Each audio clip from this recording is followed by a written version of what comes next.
ओम शांति। सब सोमपुदो प्यारे प्रभु को तो जीवन सरल हो जाएगा। कितना सुंदर जीवन का सूत्र गीत के द्वारा स्पष्ट किया गया। इस जीवन दाता, जन्म दाता, ओ परमात्मा का ये जीवन सुंदर वरदान है। उस पिता परमात्मा की अमूल्य देन है ये जीवन। उस परमात्मा का दिया हुआ ये जीवन अमूल्य है, आनंदमय है। इसका अनुभव करने के लिए चलिए एक आध्यात्मिक राही बन करके उस नए प्रकार के आध्यात्मिक राह पर अपने आप को ले जाएंगे। हम देखते हैं मनुष्य प्राणी इस जीव जगत में जब से आया है तब से हर बात के लिए, हर घटना के लिए, जीवन के हर प्रसंग के लिए वो तैयारी करता रहता है। जैसे देखिए किसी के घर में नए मेहमान का आना होता है। मेहमान अर्थात नया बच्चा माँ के गर्भ में पनपने लगता है। उस नए जीवन के आगमन के लिए सारे घर के सदस्य तैयारी में जुटे रहते हैं। वैसे ही वो बालक जन्म लेता है। बालक को स्कूल भेजने के लिए, उसकी पढ़ाई के लिए, उसके पालन पोषण के लिए सिर्फ माता पिता ही नहीं, घर के हर सदस्य का विशेष योगदान रहता। युवा अवस्था को पहुंचता है बच्चा तो भी उसके जीवन में अच्छे संस्कार देने के लिए हर कोई कोशिश करता है। जब वो युवक शादी करने योग्य बनता है तो उसके लिए एक योग्य कन्या का चयन किया जाता, फिर शादी की तैयारी होती है।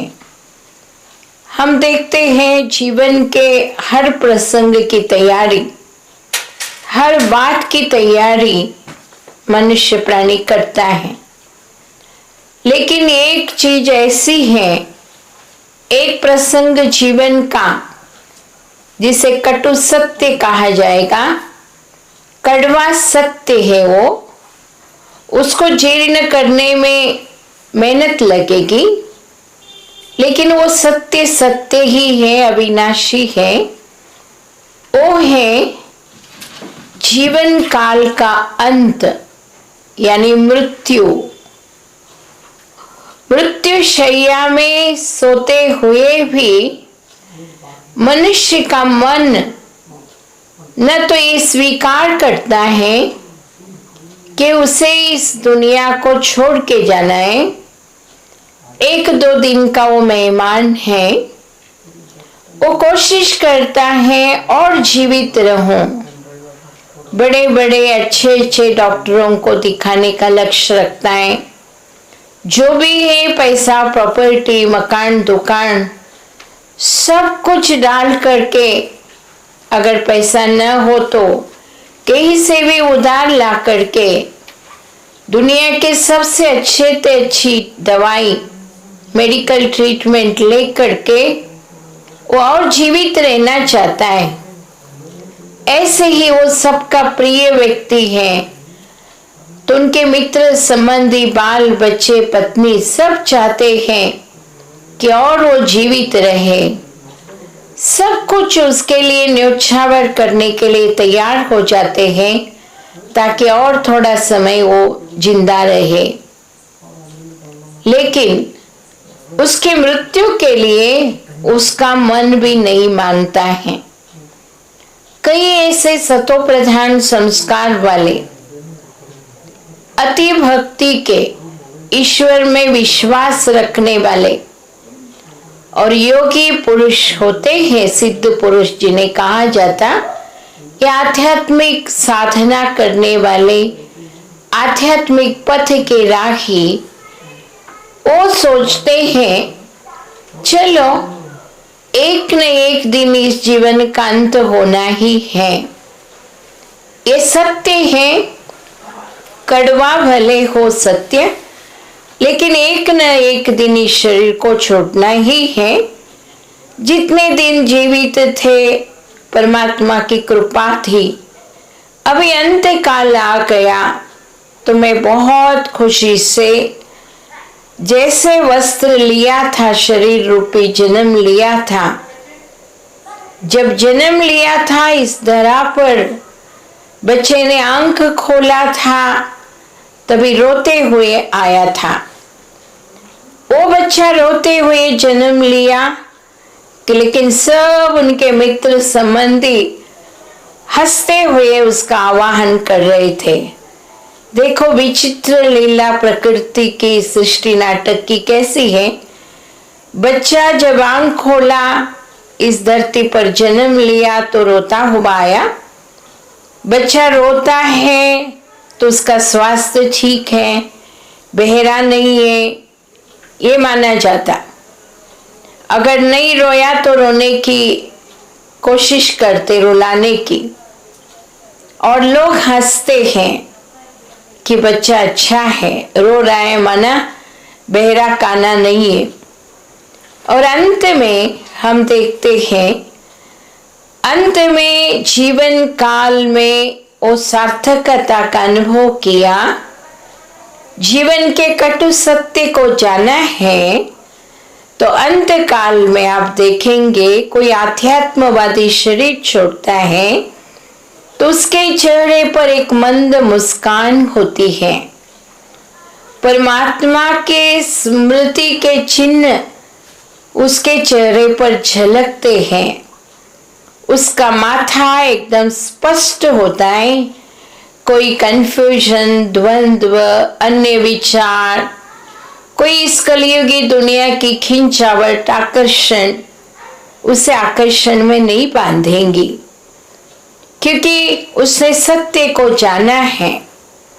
तो सोचता है इस शरीर रूपी वस्त्र को त्याग कर, हे भगवान, हे जीवन दाता, तूने जीवन दिया, हम धन्यवाद करें तुम्हारा जो इतना सुंदर जीवन दिया।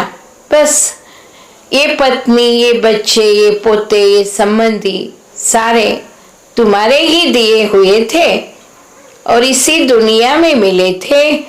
इस दुनिया में मैं छोड़ के आपके पास आ रहा हूँ बहुत खुशी से। जैसे हम पुराने वस्त्र त्याग करते हैं, नए कपड़े खुशी खुशी से स्वीकारते हैं। जब नए कपड़े पहनते हैं तो वो खुशी अलग ही ढंग की होती है ना। ऐसे बहुत खुशी से वो इस दुनिया से विदाई लेते हैं। बहुत मोह में फंसा हुआ कोई व्यक्ति है, कुछ छिपा के रखा है और जीवन काल में अपने मित्र संबंधियों को किसी भी प्रकार का सुख नहीं दिया है और बहुत मोह है, और कमाऊं और कमाऊं और पेटी भरूं, पेट भरूं नहीं पेटी भरूं, और पेटी के ऊपर पेटी चढ़ाऊं और बैंक बैलेंस बढ़ाऊं, 1000 एकड़ भूमि है और 1000 करूं। ऐसे जो इस कलियुगी दुनिया के क्षणिक वैभव के पीछे पड़ा हुआ है, वो निश्चिंतता से उसके जीवन का अंत नहीं पा सकता। उसको यही इसी दुनिया के खींचते रहेंगे। वो अंत में परमात्मा को याद करने बिना अपने मित्र संबंधी, पत्नी, बच्चे, पोते, उनको याद करने की कोशिश करेगा। हमारे बड़ों ने कहा, अंत सुहाना, अंत मते सो गति। जो जिसकी याद में शरीर छोड़ेगा वैसे गति को पाएगा। तो अंत सुहाना तब होता है जब बहुत काल से, दीर्घ काल से परमात्मा की याद में रहने का, अविनाशी प्राप्तियों से, आत्मिक खजानों से, आध्यात्मिक साधना की शक्ति से अपने आप को जिसने जीवन भर भरपूर किया है, उसका अंत अवश्य सुहावना होगा। आप देखेंगे वो शरीर छोड़ेगा तो भी उसके शरीर पर, उसके चेहरे पर मंद मुस्कान होगी, शांति की कांति होगी। ये परख है उसका अंत कैसे होगा। तो हम परमात्मा का धन्यवाद करें जो इतना सुंदर जीवन यात्रा का सुख हमें दिया, सब कुछ दिया जीवन में, और हम बहुत संतुष्टता के साथ इस जीवन की यात्रा संपन्न करके अगले जीवन यात्रा के लिए अपने आप को सिद्ध कर रहे हैं।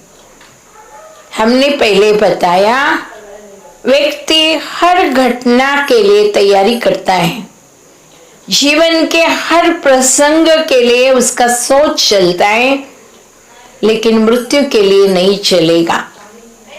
कई तो ये समझते हैं मृत्यु की बातें करना अपशकुन है, वो बातें नहीं बोलो कहते, लेकिन जैसे जन्म लेना अनिवार्य है, जन्म निश्चित है, वैसे शरीर छोड़ना जिसे मृत्यु कहा जाता वो भी निश्चित भावी है।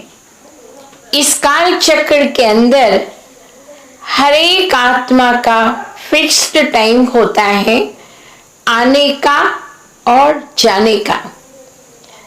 यहाँ हम अपने संबंधी को खोने का दुख मना रहे हैं 13 दिन, और आप देखेंगे सृष्टि का ये विचित्र नियम, वो आत्मा जो यहाँ हमारे घर से गई है, दूसरे घर में 13 दिन के बाद दूसरे घर, यानी जिस माता के गर्भ में तैयारी चल रही थी, उस नए आत्मा के आवाहन की वहां खुशियां मना रहे हैं कि नए मेहमान के आगमन इस गर्भ रूपी घर में हो रहा है। यही सृष्टि की विचित्र लीला है। यहाँ खोने का दुख है इस घर में, और वहां आगमन की, पाने की खुशी है। जैसे दिन और रात निश्चित है, दिन को रात नहीं बना सकते, रात को दिन नहीं बना सकते, ऐसे मृत्यु और जन्म जीवन चक्र के दो घटनाएं हैं जो निश्चित भावी के रूप में चल रहे हैं। इसको बदलने की शक्ति कोई मनुष्य के हाथ में, कितना बड़ा विज्ञानी क्यों न हो, कितना भी आविष्कार किया हुआ हो रिसर्च, लेकिन इस घटनाक्रम को बदली नहीं कर सकता। जो इस सत्य को जानता है, आध्यात्मिक ज्ञान का प्रकाश जिनके पास होता है, वो इस दोनों घटनाओं को समचित्त से, बैलेंस ऑफ माइंड जिसे कहते हैं, समचित्त से विचलित होने बिना, आंतरिक दुखी होने बिना वो सामना करता है धैर्य के साथ। हम ये नहीं कह रहे हैं हम आध्यात्मवादी हैं तो कोई के जाने का दुख होना ही नहीं चाहिए। स्नेह था, प्रेम था, उन्होंने बहुत उपकार किया, समाज की सेवा किया, मित्र संबंधियों को सुख दिया, चलो बहुत स्नेही व्यक्ति था, बहुत अच्छा इंसान था, उनकी याद में, उनके स्नेह में दो स्नेह के प्रेम के मोती जरूर आंखों से छलकेंगे, कोई बात नहीं। लेकिन अंदर से दुखी होकर के रोना पीटना, दिन रात भोजन आदि छोड़ करके हम उसका ही आलाप विलाप करना, याद रखिए 13 दिन तक वो आत्मा इधर ही इर्द गिर्द रहेगी। 13 दिन तक वो माँ के गर्भ में नहीं जाएगी, उसका संबंध 13 दिन तक रहता है। इसीलिए हमारे वरिष्ठ जनों ने ये प्रथा बनाई कि आध्यात्मिक साधना करो, भक्ति करो, ध्यान तपस्या करो, अच्छे अच्छे प्रवचन सुनो, शांति के, घर में दुख का माहौल नहीं बनाओ। होता है थोड़े समय के लिए हमारे बहुत प्यार के संबंधी पालना देने वाले जाते हैं तो, लेकिन कैसे भी करके अपनी मन की दिशा को बदलने का प्रयास करें। उस टाइम परमात्मा की ओर अपने बुद्धियोग ले जाने का विशेष प्रयास करें। अपने मन को किन्हीं ज्ञान की बातों में, भक्ति व्रत नियम आदि जिनकी जिस बात में श्रद्धा होती है, आध्यात्मिक ज्ञान प्राप्त व्यक्ति के लिए भक्ति व्रत नियम से बढ़ करके और एक स्टेप चढ़ेगा ज्ञान, सत्य ज्ञान। सत्य ज्ञान के आधार से परमात्मा के तरफ ध्यान लगाना सर्वश्रेष्ठ मार्ग है। परमात्मा से ध्यान लगाना, संबंध जोड़ना, क्योंकि आखिरी सत्य क्या है? एक परमात्मा ही सत्य है। सत्यम शिवम सुंदरम कहा गया है, वही जीवन साथी है इस यात्रा में भी आदि से अंत तक, और अगले जीवन यात्रा में भी वही साथी रहेगा। बंधुओं, ये विनाशी शरीर के संबंध क्षणिक हैं, अल्पकाल के लिए है, विनाशी है। कोई भी इस दुनिया में किसी के लिए परमानेंट नहीं बैठा हुआ है। आप देखेंगे एक छोटा सा 500 की चीज भी हम मार्केट में खरीदते हैं तो उसकी भी वारंटी 1 साल 2 साल की वो देता है दुकानदार। लेकिन क्या इस जीवन की वारंटी कोई दे सकता? हम 50 लाख खर्च करके हार्ट ऑपरेशन कराए, ब्रेन ऑपरेशन कराए, तो क्या कोई डॉक्टर वारंटी दे सकता हमको? आप 5 साल तक आपको कुछ नहीं होगा? कोई भी नहीं दे सकते हैं। ये मनुष्य के जीवन काल का अपने कर्मों के ऊपर आधारित जीवन चक्र होता है।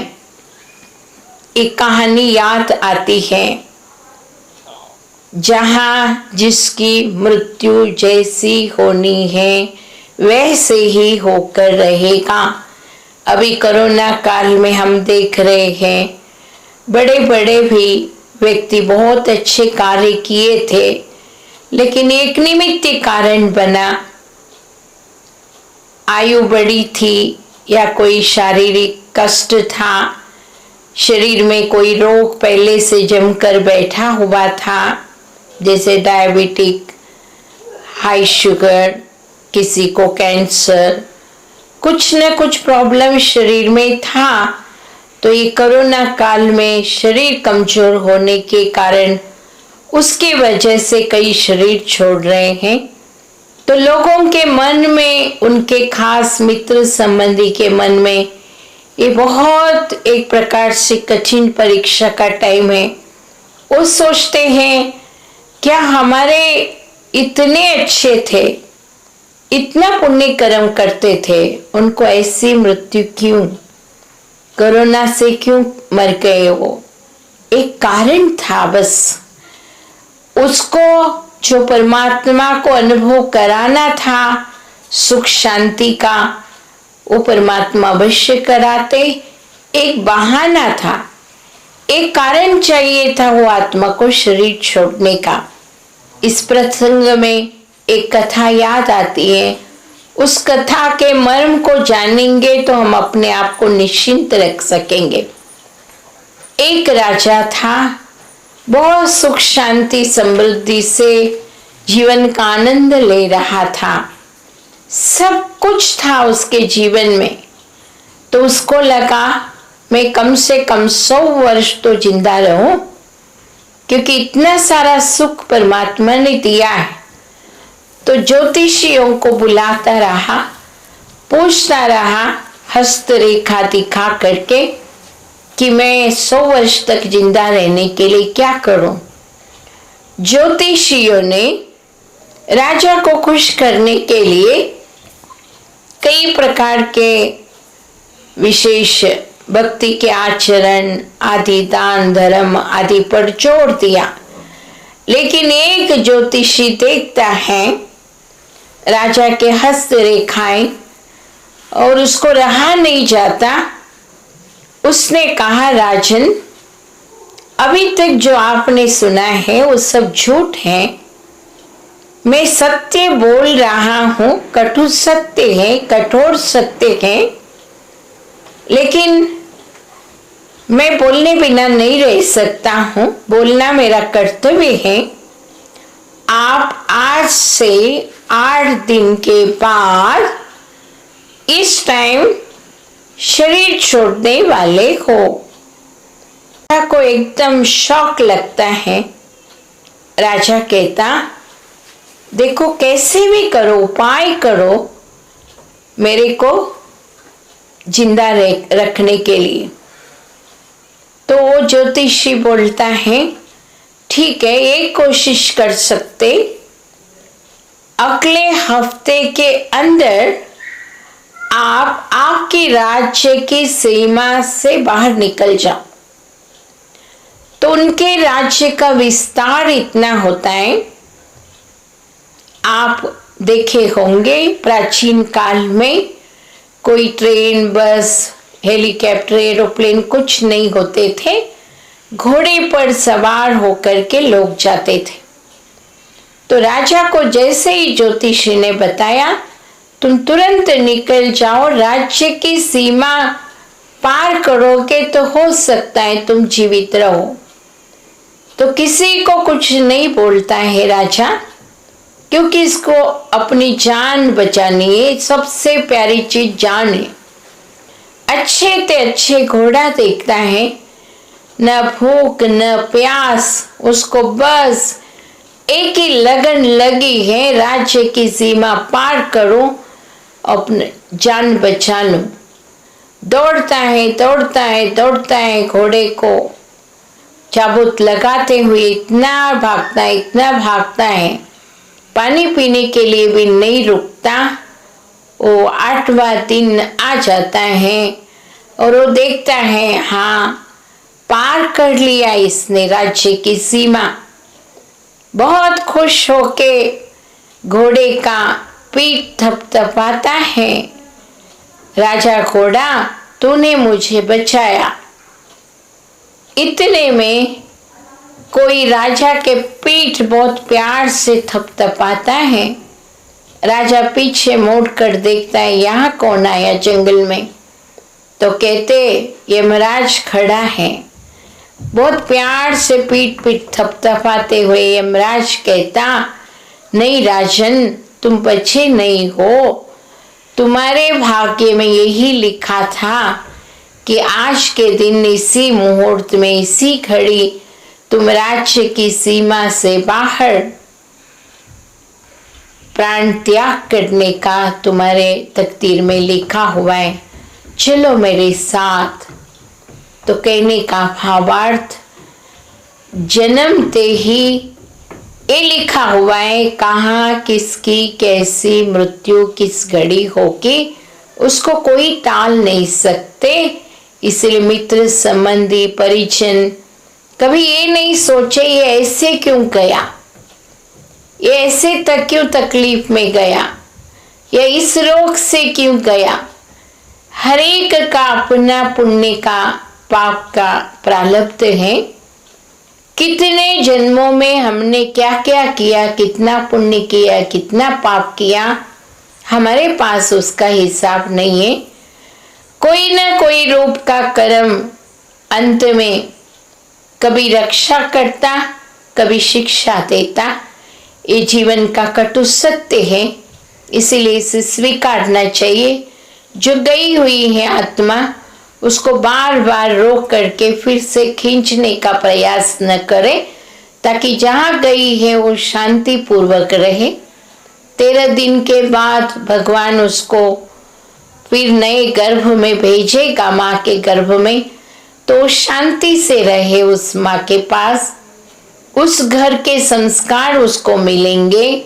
लेकिन हाँ, बहुत अच्छा कर्म किया है, समाज की सेवा में अपने जीवन को सार्थक किया है, बहुतों को उपकार किया है, सुख दिया है, दान धर्म पुण्य कर्म किया है, तो अवश्य उसका जन्म अभी जिस घर में जन्म लिया था उससे भी अच्छे सतोप्रधान, अच्छे संस्कारवान कुल में, अच्छे घराने में उसका जन्म होगा। एक गारंटी परमात्मा दे सकते हैं कि थोड़ा बहुत किसी जन्म का हिसाब किताब था कर्मों का, उसको चुप्त किया और अगले जन्म में उसको प्रकाश ही प्रकाश है। इसीलिए आप चिंता नहीं कीजिए।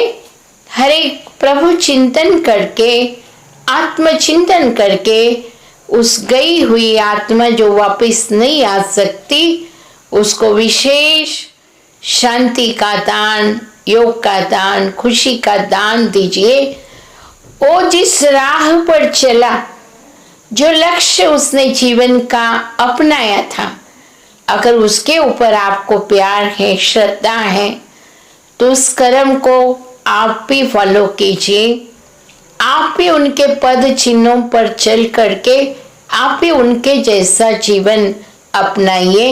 यही उनके स्नेह का रिटर्न देना है, क्योंकि आध्यात्म ज्ञान हमें स्पष्ट करता है मनुष्य केवल ये हड्डी मांस का पुतला, ऊपर जो चमड़ी का लेप है, चमड़ी का लेप है, काला कोरा, ये शरीर जो चमड़ी ऊपर काली है या कोरी है उस अनुसार रंग बनता है। तो ये केवल हड्डी मांस का पुतला नहीं है। इस पुतले के अंदर एक सूक्ष्म चैतन्य शक्ति है, जिसे आध्यात्मिक भाषा में आत्मा कहते हैं, वैज्ञानिक भाषा में एनर्जी, शक्ति कहेंगे। हर धर्म में आत्मा को मानते हैं अलग अलग शब्दों से। रूह कहेंगे, कोई सोल कहेंगे, कोई आत्मा कहेंगे, चेतन शक्ति कहेंगे, लेकिन है तो आत्मा प्रकृति के बीच में चमकता हुआ एक अजब सितारा। वो सितारा जब माँ के गर्भ में प्रवेश करती है तो पहले एक मांस का मुद्दा तैयार हो जाता माँ के गर्भ में, और जब आत्मा प्रवेश करती है तो मूवमेंट गर्भ में चलने लगता है। और वो आत्मा जैसे संस्कार लेकर आई है, उस संस्कारों के अनुसार उसके शारीरिक रूप की रचना होती है।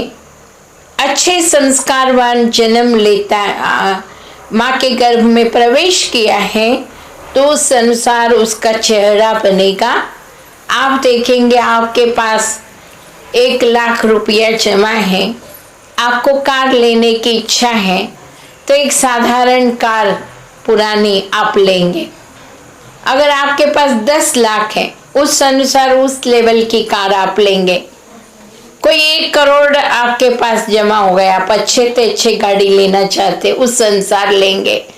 जैसे आपके पास कमाई का पैसा है, उस अनुसार आप गाड़ी खरीदेंगे। ऐसे हर एक आत्मा का पुण्य पाप की जो पूंजी है, पुण्य कर्मों का खाता है, पिछले जन्म का सेवा का पुण्य है, बहुतों को सुख देने का पुण्य है, दान धर्म किया है, अच्छे कर्म किया है, अच्छे ज्ञानवान है, सिद्ध पुरुष योगी है, तो बहुत कुछ उसके पास जमा है, आध्यात्मिक आत्मिक धन संपत्ति। उसके आधार से वो अच्छे से अच्छे कार, यानी ये 11 नंबर की गाड़ी कहते, जो शरीर रूपी वस्त्र, शरीर भी अच्छे से अच्छा उसको मिलेगा, बीमार नहीं होंगे ज्यादा।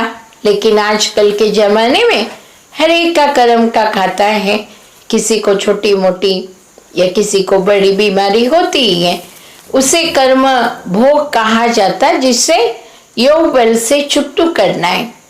तो हम बिंदु रूप आत्मा है, जिनके अंदर मन बुद्धि संस्कार है। आप देखेंगे बहुत सरल शब्दों में परमात्मा इस बात को स्पष्ट करते हैं। आप यहाँ बैठे हैं, आप एक चैतन्य आत्मा है, आपके अंदर जो मन है, मन की शक्ति सोचने की शक्ति का नाम है। मन सोचता है, कई विचार चलने लगते, निरंतर प्रक्रिया है ये।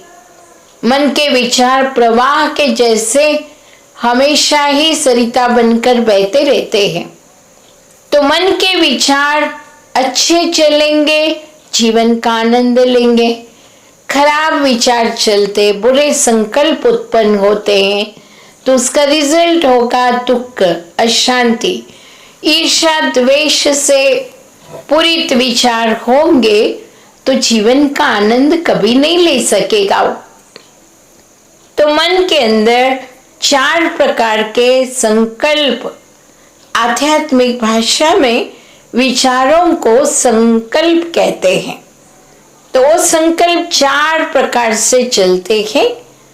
एक तो आप जानते हैं सकारात्मक, पॉजिटिव सोच, जीवन के अच्छाई के प्रति, अन्य के प्रति या स्वयं के प्रति जो सोच पॉजिटिव होता है, सकारात्मक होता है, उसमें बहुत ऊर्जा होती है, मन की शक्ति का संग्रह होता है उससे।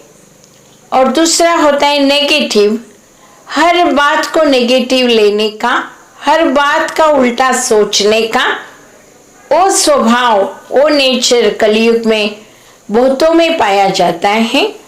तो नेगेटिव संकल्पों से एनर्जी ड्रेन होती है, आत्मिक शक्ति बह करके वेस्ट जाती है।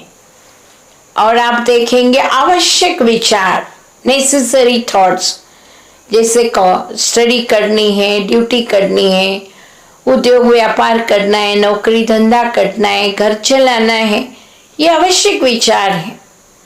आवश्यक विचार तो चलते हैं, चलने हैं।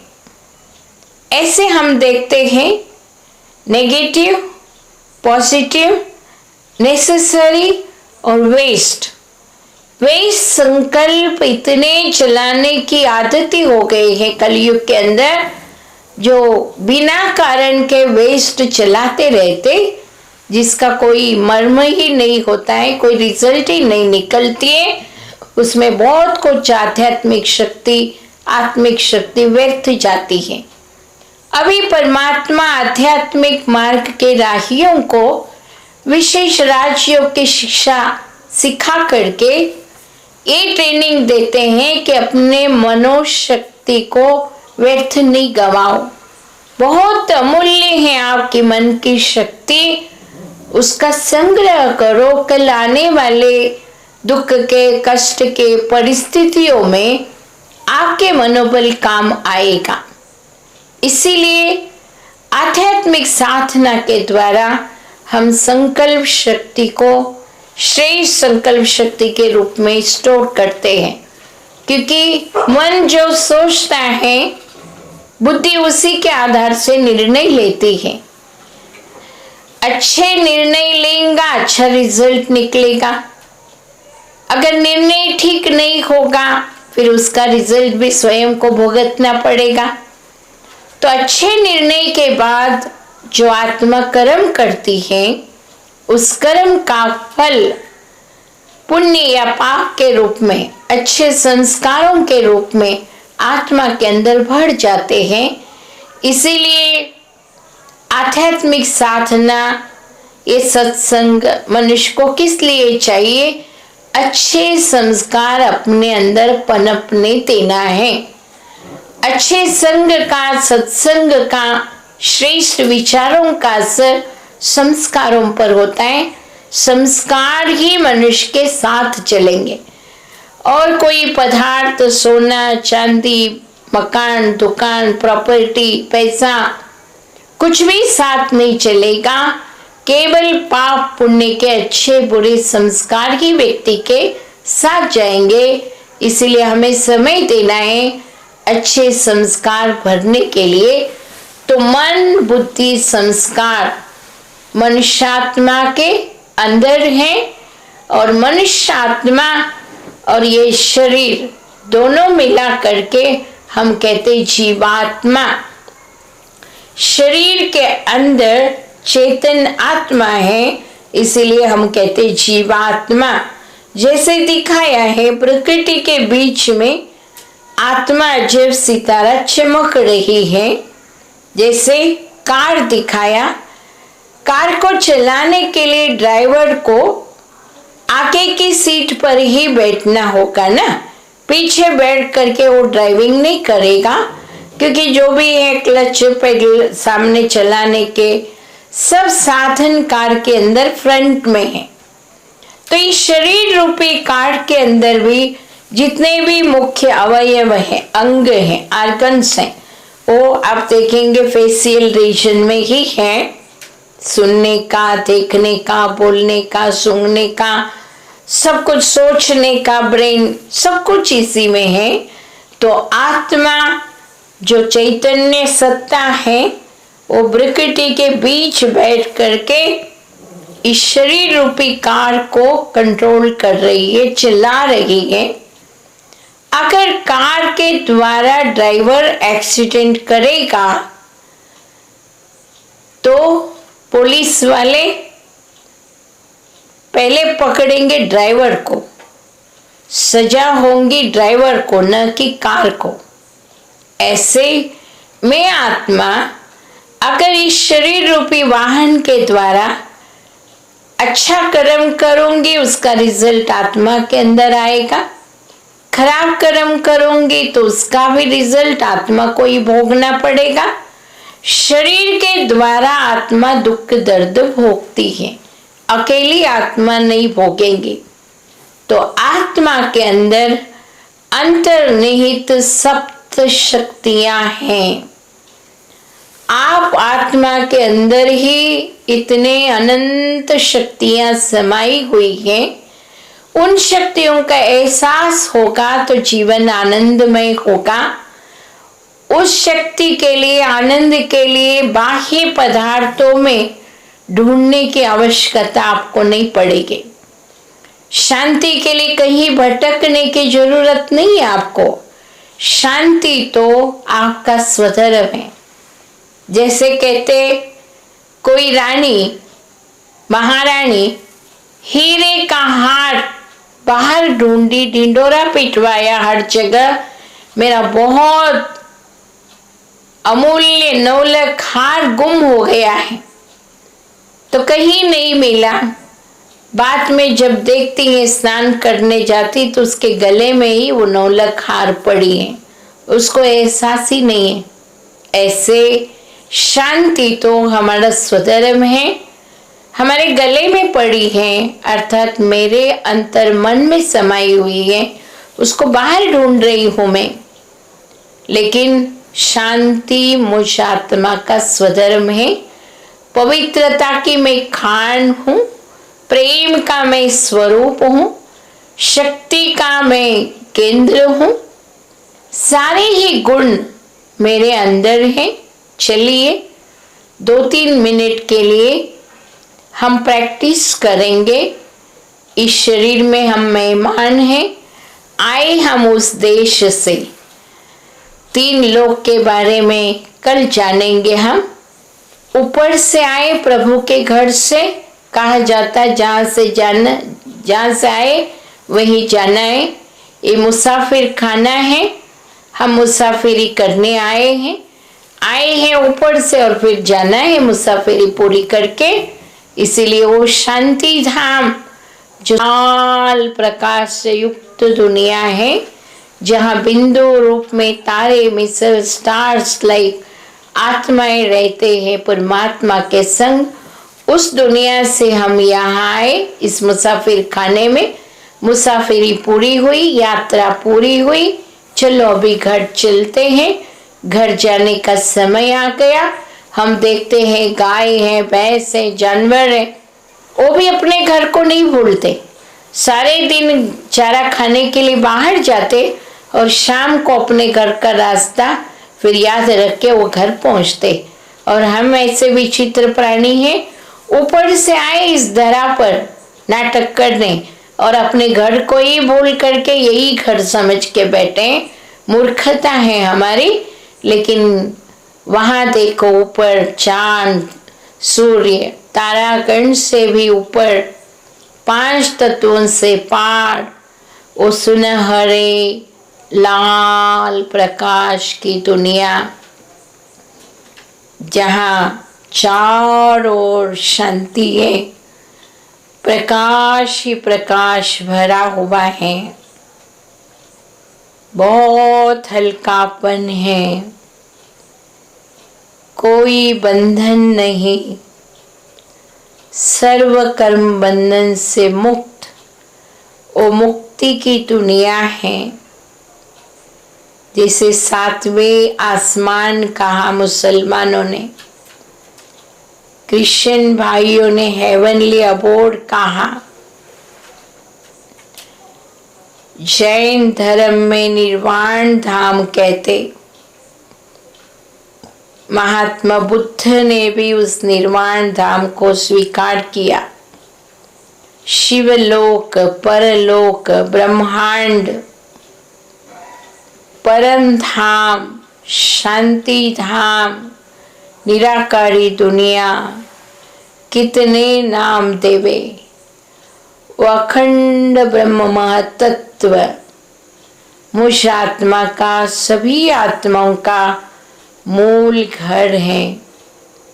उस घर में शांति ही शांति है, सुनहरी शांति जो मन को सुकून देता है, चैन का अनुभव कराता है। चलिए इस साकार दुनिया से पार, पांच तत्वों से पार, इस वाणी की दुनिया से दूर, शब्द लोक से पार, ऊपर ऊपर उड़ते जाए हल्के पंछी बन करके। मैं आत्मा ऊपर आसमान से पार, ओ शांति धाम, सर्व आत्माओं का धाम, वहां पहुंच रही हूं। आहा, कितनी शांति है, सुखद शांति, आनंद मिश्रित शांति। कोई भी इस दुनिया का सुख इस परम सुख के समान नहीं। कोई पदार्थ, व्यक्ति, वैभव इस परम सुख की अनुभूति नहीं कराएगा। मैं आत्मा प्रकृति के बीच शांत स्वरूपी हूँ। शांति मुझ आत्मा का स्वधर्म है,